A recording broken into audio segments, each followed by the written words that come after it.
Hello, brothers and sisters. I am Austin Carroll, and I'm here to talk to you about what is anger. And today, in this episode, we're going to talk about the difference between anger, hatred, and righteous indignation.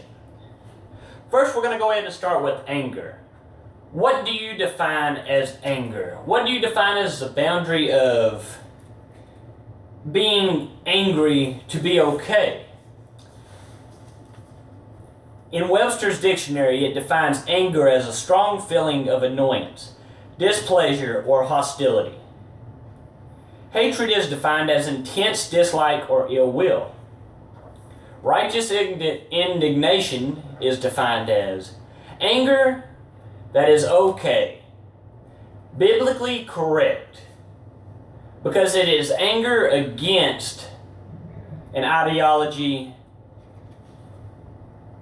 that God agrees with. Being angry because it would make God angry.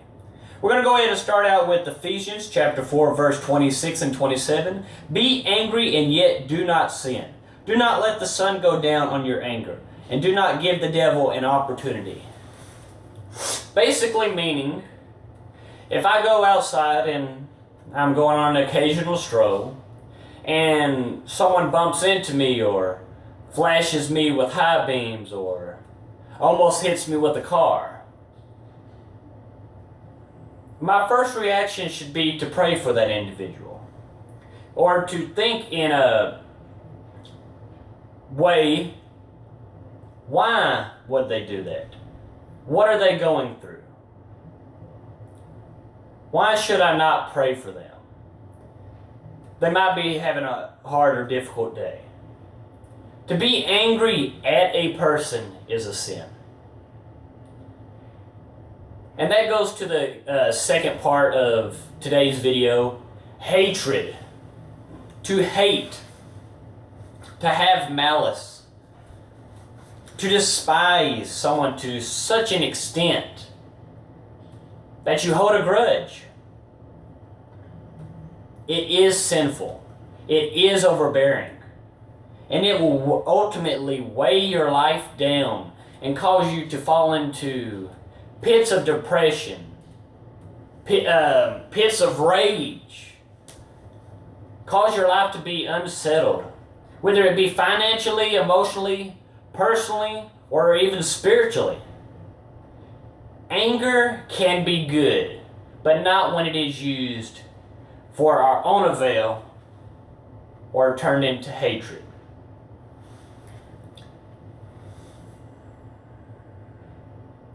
Righteous indignation, a reactive emotion of anger over mistreatment, insult, or malice. So if someone mistreats me, I should hate or be angry at the action, not the person. For the action is evil, the person is not. We are called in Galatians to love one another. And over, I believe it's 249 times in the Bible, to love and what love is. For any of y'all that are unfamiliar of what love is, go ahead and look it up in your copy of God's Word, or go ahead and scroll down after you finish watching this video and check out what is love part 1 and what is love part 2, to better clarify what love is, who love is, and how love can change your life for the better. James chapter 1, verses 19 and 20. This you know, my beloved brethren, but everyone must be quick to hear, slow to speak, and slow to anger. For the anger of man does not receive the righteousness of God.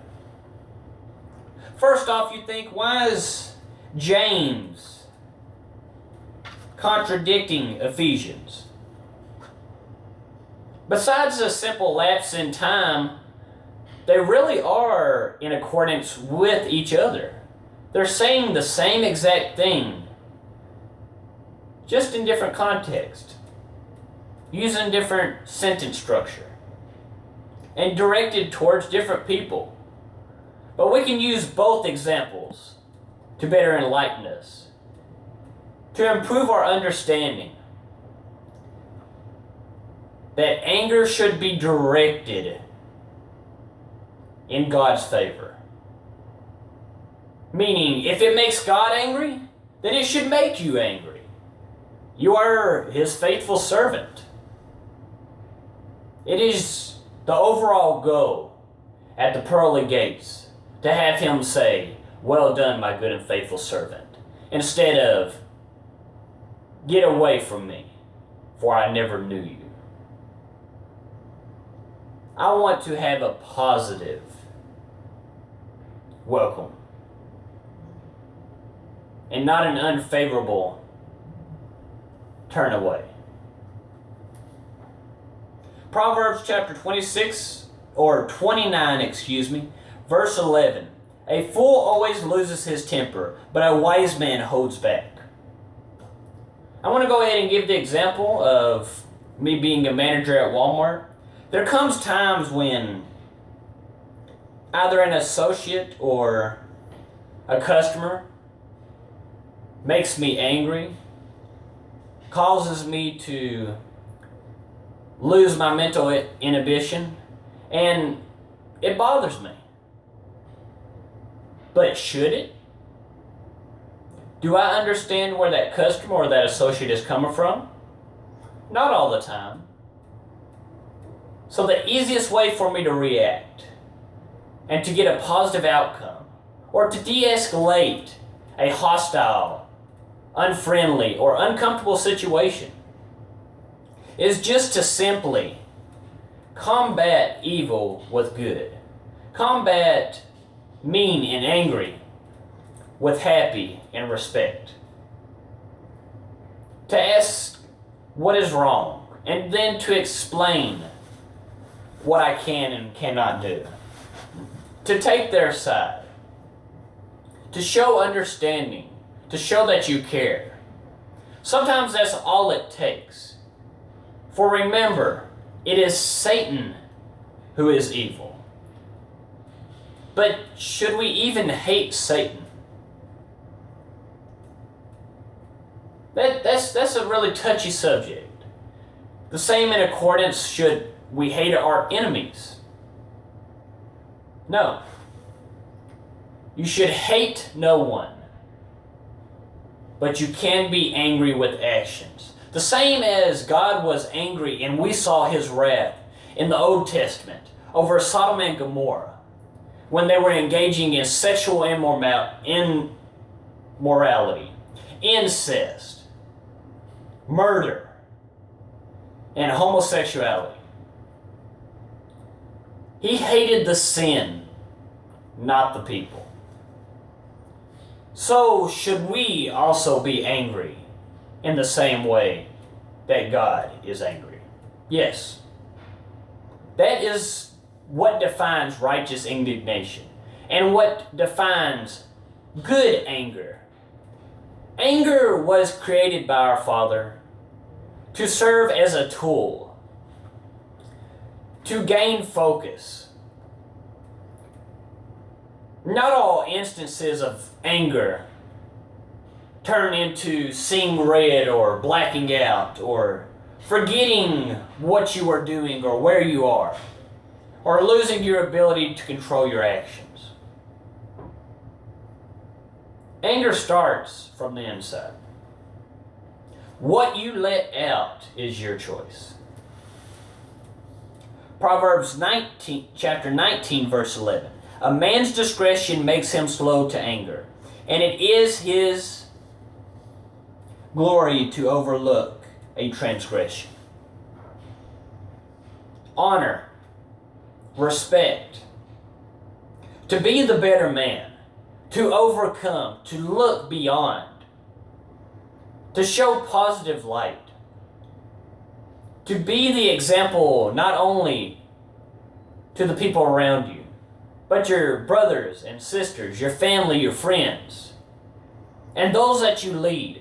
To be that role model, to be that example that they deserve. That way when they follow you, they look up to their Father.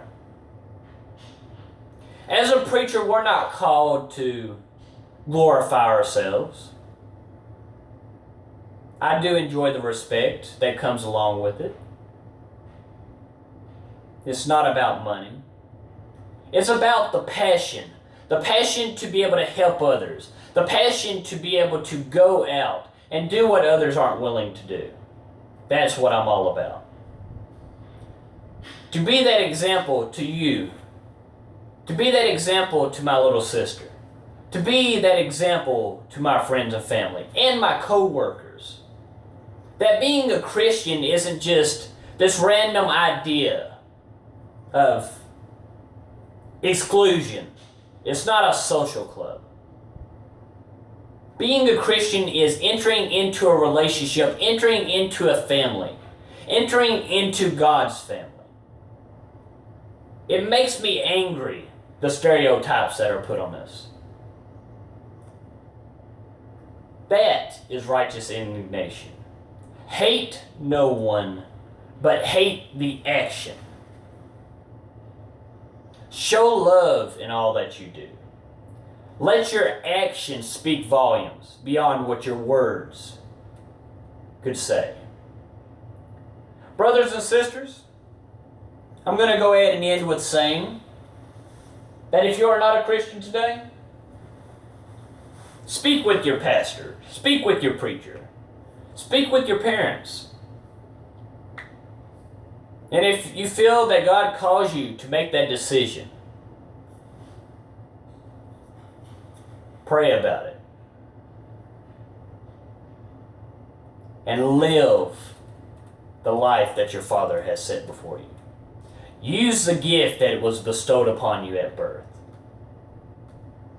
And be the best you can be. Because your Father made you perfect just the way you are. He couldn't have made a better you. We were all made different. All for different roles, different positions. There is something special about you. Your Father can make your life better. And if you would like to speak to me, I do spiritual counseling, and also I'm always willing to speak to a friend. And if you need a prayer partner or you would just like to have someone to talk to, I'm Austin Carroll. I have a Facebook, and just either message me on my Facebook or comment on this video. This video will both be on my YouTube channel and on my Facebook. And as always, brothers and sisters, hope y'all have a great and blessed night. And stay tuned to the next video, What is Generosity?